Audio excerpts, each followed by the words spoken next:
What more can be said about The Room? It's an independently financed melodrama about a good man betrayed by the world, and especially his future wife. The director, star, What a and story, producer Mark. is a strange man with a hard-to-grasp accent. It became a cult hit at midnight screening for the hilariously bad production, acting and directing. Now, just a few years ago, it became a movie based on a book written by one of the actors, built around the disastrous production. I can hear the voices against talking about The Room. The story has been told. There is nothing left to discover in this husk of a film. But then I decided to go back and rewatch Big Joel's video, his first ever, about The Room. To be clear, this is not a response video or anything of the sort, or sort of. But his video made me think about it. I also believe that H. Bomber Guy's If Yoki segment about The Room in his video about CAD really helped me develop my thinking on The Room. But I will especially build on some of the reasoning that Big Joel does. While I think he brings up some interesting points, I think he doesn't go far enough. I link to it in the description so you can see for yourself.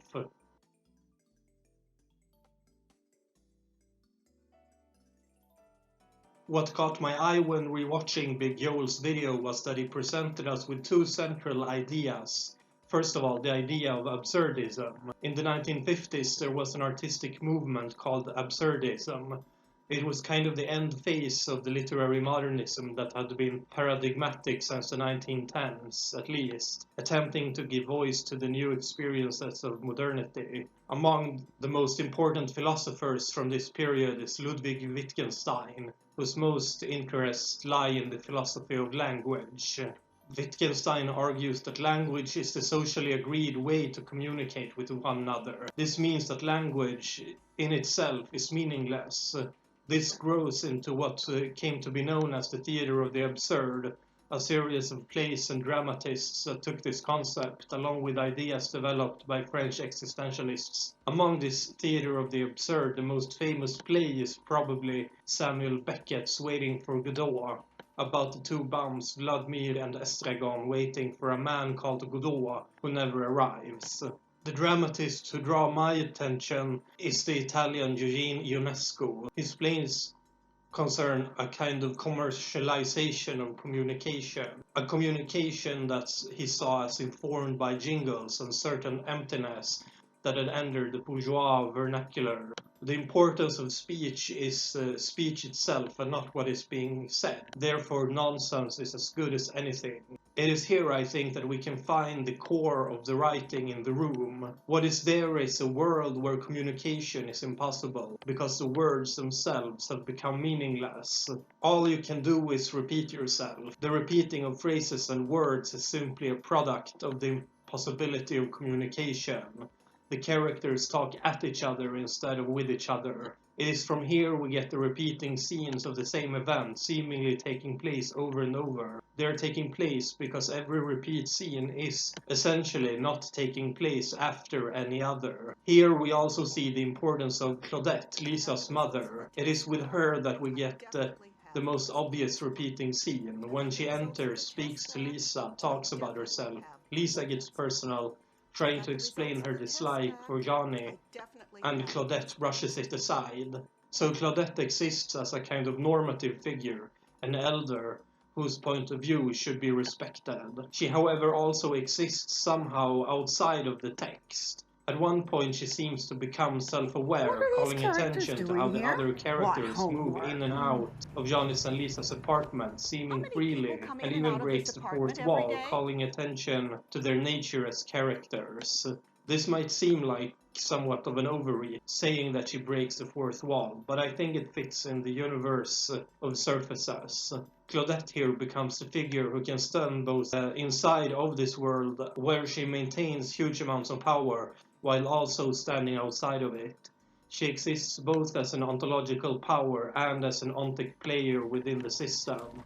This is even evident in the scene with Denny and the gangster and how this is simply never mentioned again. I think Big Joel is wrong when he argues that this is an attempt at realism.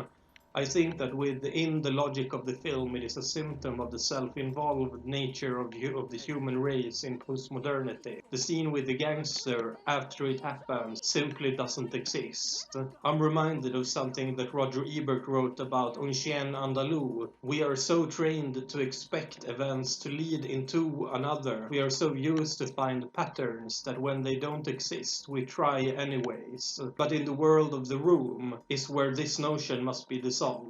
What's important isn't anything of substance, but the maintenance of surfaces, such as Danny attempting to explain to Johnny he loves Lisa, and the chaotic nature of Lisa's cheating. Every time there is an attempt to breach the surface normality, it will end in either nothing coming out of it, or when it is, as with Danny and the drugs, brushed aside and painted over. When it happens to Johnny, death.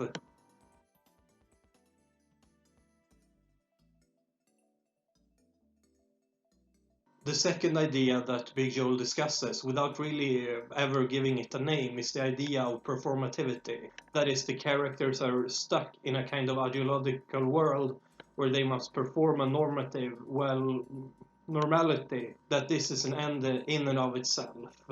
And this is why Lisa, who tries to break free of this oppressive normality, must become the villain. She can't be free, so she attempts to find autonomy within this system of relationships by disrupting them. Wikipedia informs us that the idea of performativity, if not with this name, was introduced by philosopher of language J.L. Austin.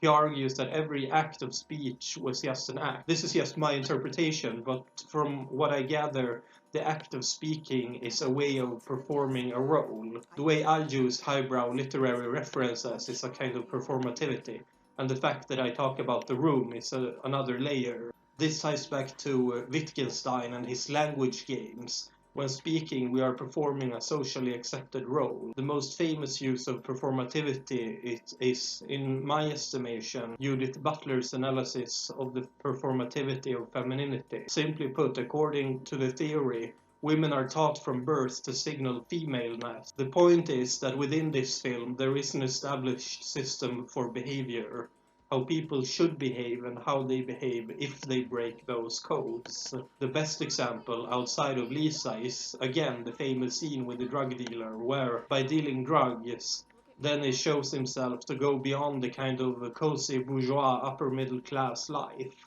but his social circle manages to brush it aside. Danny learned his lesson. When Lisa fails to come back to home into the fold, someone else has to pay the price.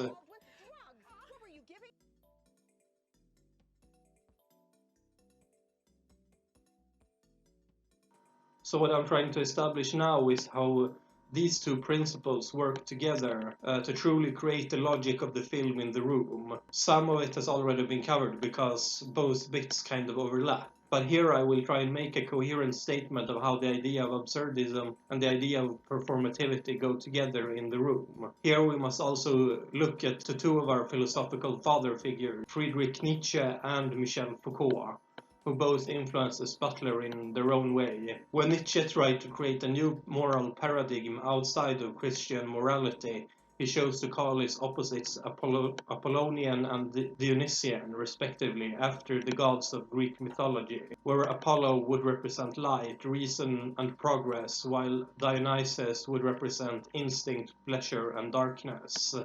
With this moral paradigm in place, the room takes on new dimensions. Instead of Lisa being a malicious witch and Johnny the symbol of stable happiness, Lisa becomes a kind of Dionysian symbol of resistance against the oppressive upholder of a rational but suffocating status quo. We almost must look at the idea of Michel Foucault, and I don't pretend to understand him fully, so maybe take this with a grain of salt. But as I understand him, the thesis Foucault worked with was with the problems of institutions and how they, while using a rhetoric of freedom, easily could become oppressive. While I think this was a reaction of sorts to the social democratic welfare state, it is in essence a critique of state power in general. In the 1980s, American media research scientist John Fisk released a book called Television Culture, in which he studies commercial TV programming of his time through the lens of semiotic science systems. He argues that for a program to become successful, it must uphold both the dominant ideology and also allow for the science that make the program to be rearranged so that they can be used by others than the white middle class, who probably is the upholder of the dominant ideology. And from there we can view the institution as something that one may not be able to overthrow, but rather find autonomy within, to use the ability of the individual to find a way of existing within present power structures without oppression, kind of existing both within and without, in a sense.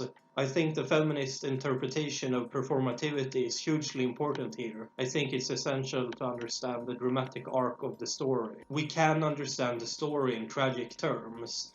Look at it as the story of a woman who tries to break free from the chains of patriarchy, but is forced back into domesticity because of the closed system in which we are placed. And since we are placed within the viewpoint of a proponent of such a system, in Johnny, she therefore looks like a villain. But if we take the film seriously, we must see Lisa not as a shrew, but as a feminist hero.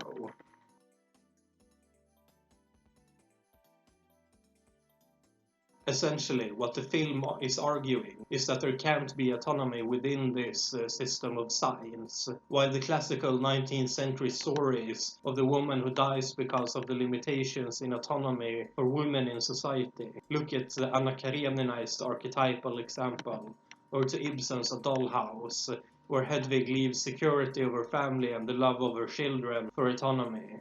In The Room, the roles are reversed.